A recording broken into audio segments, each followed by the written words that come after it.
It is still good morning, Anambra. This morning, we'll have to look at this topic, a dialogue through diversity, to strengthen our communities through culture. Igana kedu nka ibubata. Mana inye anyị ntege kita ịga aghọta ife anyị n'ịbanye ogologo oyibo. And this is to commemorate the 2025 World Day of Cultural Diversity for Dialogue and Development. Yes, Obina, Kedonya Iniaga Baya. With us this morning, I am Honorable Albert Chinwoko, who is the Secretary Community Employment Network, also known as KUME, Anambra State. Good morning, sir. Good morning. Welcome. Thank you. I again when Kiana Biankata Basalo dialogue through diversity, strengthening our communities through culture. Keife, what is it that is very important for us to note about this topic? What is important for us to note about this topic is that it's a global topic where it's been celebrated every year. You know, culture is something that tells the things that a particular set of people or community is being known for, and it's general. And it's very, very good for us to appreciate that each culture has a lot to do in every community. For instance, like you have to identify that, let me just say, this ethnic culture, like Yoruba culture, Igbo culture, Hausa, you have to respect them because there are some certain things that it does to them. And because of that, when you bring them together, it will help us to diversify a lot of things in the society and help the masses. So what are some of these things that should be diversified? Some certain things that should be diversified is that, you know, for instance, like there are some norms. There are some norms that is not proper in one society or the other. And that very particular norms has to be, there's a need for us to have an innovation, a new idea of how to bring it together so that everybody will align with that very particular culture. So by the time you have, for instance, like formally, there are some certain norms that prohibit women from seeing the corpse of their husband, you know, and the other ones sometimes when the husband died, the person, the woman or the wife supposed not to see or move out of the place for 3 months or 1 month plus. Depending on the particular culture or community. And because of that, you discover that it's not good for everybody now. Formerly it was being done in some community or in some society. But now when you look at it, you find out that it is very, very good for us to bring it together so that everybody will know whether it is good or it is not good. And whereby it is not good, then you have to do what? To cut it off and bring a new innovation under it. Okay, how do you evaluate this culture? Because if we go kita this culture, the niche based on different communities. Yes. Yes. Kedu ka ga-esi evaluate this culture? Wee malụ nke kwesị iwepụ na nke kwesị itinye. And then go onwe ike wee banye n'ife anyị na strengthening our communities through culture. Ịghọtago? Kedu ka ga-esi wee mịa? Because na nke dị mma n'obodo unu, and if na ibisasịla ebisa, like ndị nke bi ọka now, a na-eme ime ọka n'ọka. So there are, if a na-emekịta na ime ọka, ama na adabala fanwa because na fa bụrụ ndị ọka. So kedu ka ga-esi wee diversify ya ka this thing wee ike, wee dị acceptable to all. That's the culture of a place. That's good. That is good. That is why it is good to dialogue, you know, because when you bring them together in an area where we have a dialogue as regards na-akpa culture. Tata bụ Wednesday. Ka ibutukene ka ndị be anyị ghọta ife anyị na-ekwu. Ihe anyị na-ekwu maka ya bụ otu a ọ ji bụda na o nwere achọ ka eme ya ka ọ bụrụ ya na akpa nkata otu anyị na-akpịa kịta ndị mmadụ na-ege ntị ọ bụ na ihe nwere ndị mmadụ nwere ike jụ ajụjụ Hey, when I judge you to an call one of them, they would take idea and go one there with other people and they would take. By the time this another one, mama, this one, the man. And maybe before you know it, or blue general something, much in put it and card them. Just like in some area, on when a bear, on when before, on when the material, that is here and a kaji azwafia, you know, like trade by butter. So in there, I would think a willing can, and they exchange. So I bet you all now, Abamalu, there no one, Njukoto, that guy Simba, Carapia, get what they take care of them. Kamantanine, no, because in way in which only can now man or chorapo, you know, man only your child banana or beans or potatoes or you open not. So, about that now, about on but I balance, can we lose here? You do that or blue. So that you open each other, in way care, which here on your dimper. The best game make a mind changing on the full in one page. Okay. Dalo, can you never can any febunyabu culture? Kai we malamoga de quale possible ipukunation de kai si we dialoguing through diversity, strengthening our communities through culture. Kedi febo culture, kedi because some aga on way feki festival de ipu astegina o menana. O menana culture. In one word or the other, o menana in when the way can be a culture. When we keep a tradition. A broad culture. When cable tradition. Culture bo mas na culture bo one bo here I knew with from their forefathers. And name you know, a Jile Malova. Or the bend the Feji Malonde. The Malonde. Or Yabu culture. You know, Naya Gaji Malonde, Naya Gaji Malonde. On when they bo Abiana no Bodo. As Nande Anoa. Nawabo the often when a Malosinka. Or deliver, don't run yours again, me. And I'm there, canoa, now one America. No funny cheers. Now one day cheers or deliver. There, like your basalage mother. And Nana, while like your basalage mother, also the Nietzsche, nobody. On when they are gave you a blue me. When the neighbor came on where the other side type of one neighbor. Wabala. Some not wabala. So everyone now, we give you a no on your zob. Mano wabala DJ no boom meme. Manafancha represent culture. So no to across the. Okay. Let's look at it from a nationalistic point of view.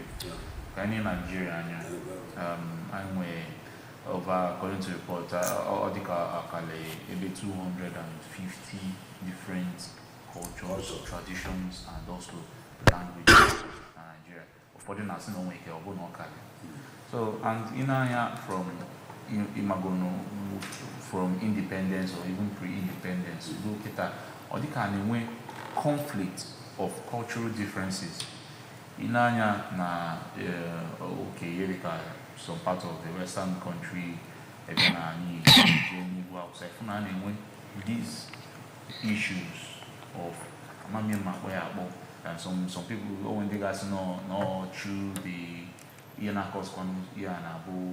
through politics or whatever. But how do we, how do we now bring together these not political rather, but cultural diversity. Cultural see where am I going to work on more? Cultural see balance. Cultural see balance to all these cultural different cultures in Nigeria. Like in Nigeria, for instance, that is why I just said that now. I just point dialogue, and dialogue will be with the you will prefer. Makana. Let me can you Japan when you example. In Japan, ọ bụ na gị na mmadụ eje kunje esi mmadụ bịa kunje dina kunje je lie nri ọ dịkpọ mmadụ kunje je lie nri their culture bụ na unlu ebe ahụ unluwe n'iluche nri onye a weta azụmi na 10,000 onye nke a weta 5,000 onye nke a weta 5,000 ma ọkwa nya nwakpọ ma ọ n'ọgụ nwakpọrọ ya ma eluche ebe ahụ oluche nri a na-akpọ ya betu that is iweta m wee weta you know mana Nigeria bụ na ịkpọ m ka m na-eje lie nri ọrụ ali olisie nri eme gịnị ịkwụ ụgwọ because n'ọgụ nwakpọ m so otu esi ga-eme like na Nigeria onye kpatara UNESCO ji emela ihe na anyị na-eme nkata because na one is that na mgbe ị ghọtara that na ọ dị iche iche akpakọta ala ọnụ for example like na Yoruba nke Yoruba na-eme dị iche nke Igbo na-eme dị iche nke Hausa na-eme dị iche mana through dialogue asị na ihe anụnwa kịta anụnwa ka otu ọsị dị onye Yoruba kwuo na-ekwe otu ọsị dị onye Igbo kwuo na otu ọsị dị onye Hausa sị na-ekwe otu ọsị dị so eji asị oke kedu nke ya akalụ mma you know onye asị m go na nke akalụ mma ka eweta compromise yes ngị nwa rapụnata nke a ngị nwa weta nke a ka eweta nke a like mgbe afọ m this central language ndị Igbo na-use I could remember I was in class 2 then you know otu esimbe bụ na ndị chọrọ shape the language ka Igbo na-asụ ofu asụsụ melie ebe up to a sentence we tape onye into 7 or more than that. That's a different dialect. Awka, Onisha, Owerri, Umuahia. You know? So, statement abu, MK statement, I came in our class. I was in the class then. I came in our class. In a radio. To na tape when you who onya kocha ajo ginye mark you call otu isi got ya. Onye nke nanya. You find out na ebejeze obuziara Owerri and I think Owerri and Onitsha ka aji megini ka combine it together obuzali central Igbo. That's the way it me. And no nya obu to ase me odimma. Okay. Odima ka anyị bịakene na this your network akpọlia Community Employment Network comment. And give their secretary. Kedu ife this network stand for? Kedu ife no nalo? Community Empowerment Network. Anambra State. Ebidoli na 2014. 2000 precisely. Ebidoli. And the formula abu the Christian Aid Nigeria. Through 4 dioceses, why use Onitsha diocese, Oka diocese, and Nnewi diocese. Catholic diocese. Okay. Catholic diocese. Our form more this comment. Abia at the local level, at the village or na community, we have a community-based monitor. Community-based monitor. That is in the non-imo obodo. Na monitor you na-eme n'obodo fa. So abịazịa na state and local government akpọta Community Empowerment Network. And ọ nọ na Anambra State niile even now. And ọlụ abụ na monitor ihe na-eme n'obodo na report back to ndị a form fa bụ one bụ JDPC Nnewi, then JDPC Onitsha, and JDPC Oka. You know, that's Justice Development and Peace Caritas. You know, so car forms there, only report well. You know, because when they journey mobile now monitor my government project, my community project, my policies, NMA, I be an report. So I report one wabulie governor government. Sometimes I know what government. I monitor for your basal government project and the policies and other things, governance, Community Empowerment Network, and is more or less giving voice to the voiceless, because now they don't even I don't always in general government, but through Community Empowerment Network, you empower them to say something. telling them that na unso were part of this government. You know, so you give them voice. Relay their... Yes, relay their grievances about any policy. Okay. Yes. So, kedo onwelo una into dispute management, especially cultural disputes. Please come again. Yeah, the comment na onwele kunu si etinya anya n'ife gbasalo ka ndị obodo si ebi culturally or traditionally. Automatically. So, I believe now each community I jere the gender issues anyway. You know, those gender issues anyway. Not for instance, like Nabany have money room. Or cannot local government. So Nabany, when I the traditional rulers, the youths, the women leaders,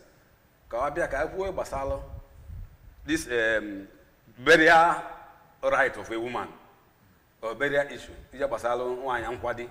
You know, my even the I will bring it to the table. I will make it. So I would if I China book table that Nawanya get a quadia utos the chop, or brought a woolly naya waste. You know, up not your men no men are noka or men, up not your men or men are nobody or men. Mana before Anna force Umwanya, you will live Liga and Meldia. So community empowerment not work. I bear their coach and the and the government are happy about it. The mother like us because of go cheer. So they abide by it. If na bank it no room. Yes, na bank it wine or you like I choose on Koya. I don't no men and noka. Or one men and nobody. And one China with yellow guideline in kitchen. Nduka will to us aqua. If you just mail to Nduka Sakwa. Or to have what na marriage. The same thing. Or probably won't hear a mail or two no and do Bodosi.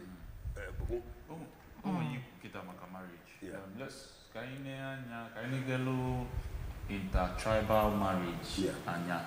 Imana Abia na Anambra na Kita onwe tutu ife na no se challenges and all that. So anyway, yirika onye even na Igbo afọ onye yirika onye Nsukka no onye Ọka ma mago ndị different etc. So anyway some challenges in terms of the cultural difference or something like that. So go to Siweche na mitigate these cultural differences.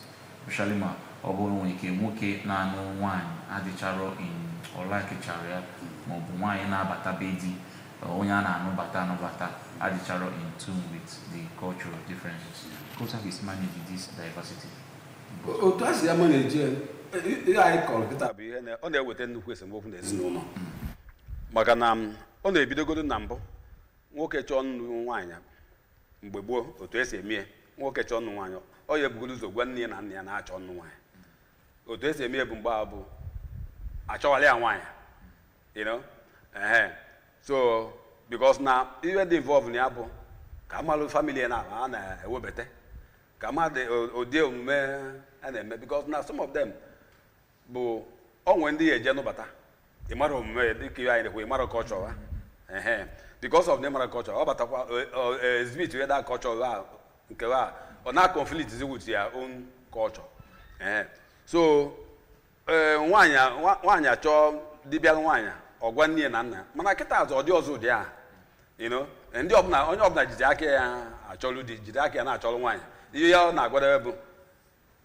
daddy this is my wife mommy this is my wife you know oyi anyị nọzi n'elu ekịta mana ndị mgbogbo a na-ajụ ese mana otu o so dị kịta otu ihe ya eme ka eme gịnị bụ this dialogue you know abịa ife ka itinyegodo ọnụ na ife a ka ifulu ya n'isi before ekwubeze solution ọ nwere recent case nọ na-trend na Facebook ndị Anambra jele ịnụ nwaanyị na n'Imo I think nọ na Mbaise also a wee wetekete ife luzie na nke ụmụ nwaanyị ndị inyom na ọbụna ya for 1 million na ama edu dịga ewe na ịghọtago a wee jụba wee sị na ọkafa si eme ma ọ bụ na ndị mba bịa na ọ bụ na onye befa na-anụ that it's a different ball game. Man, open and then babia. Na fage men ke sogolu nje nke jelo number no.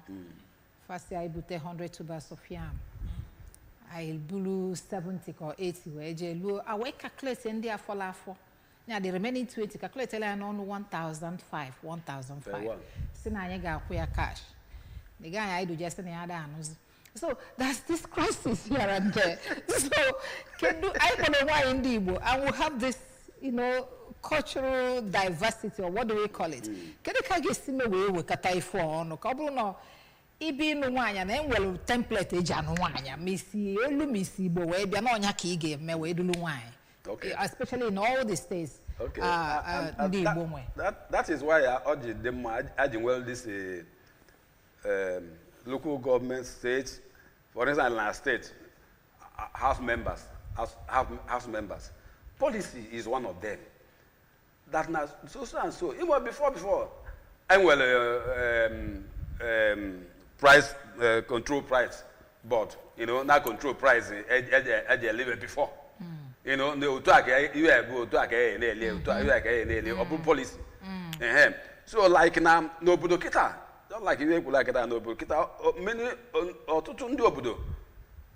Ne to us like it before. Manaketa obudo mezile now. And we go as a guideline, lay down rule. No to a game here. For instance, like if you're in a room. Before no, obunad na. It's all to wine. You are going to work with a key, man. Manaketa room melia that no of you won't pay more than 2,000 naira. You won't pay more than 2,000 naira. You know, even the other in a court chasianya. It's your 18 room. The guys not cheap. I'm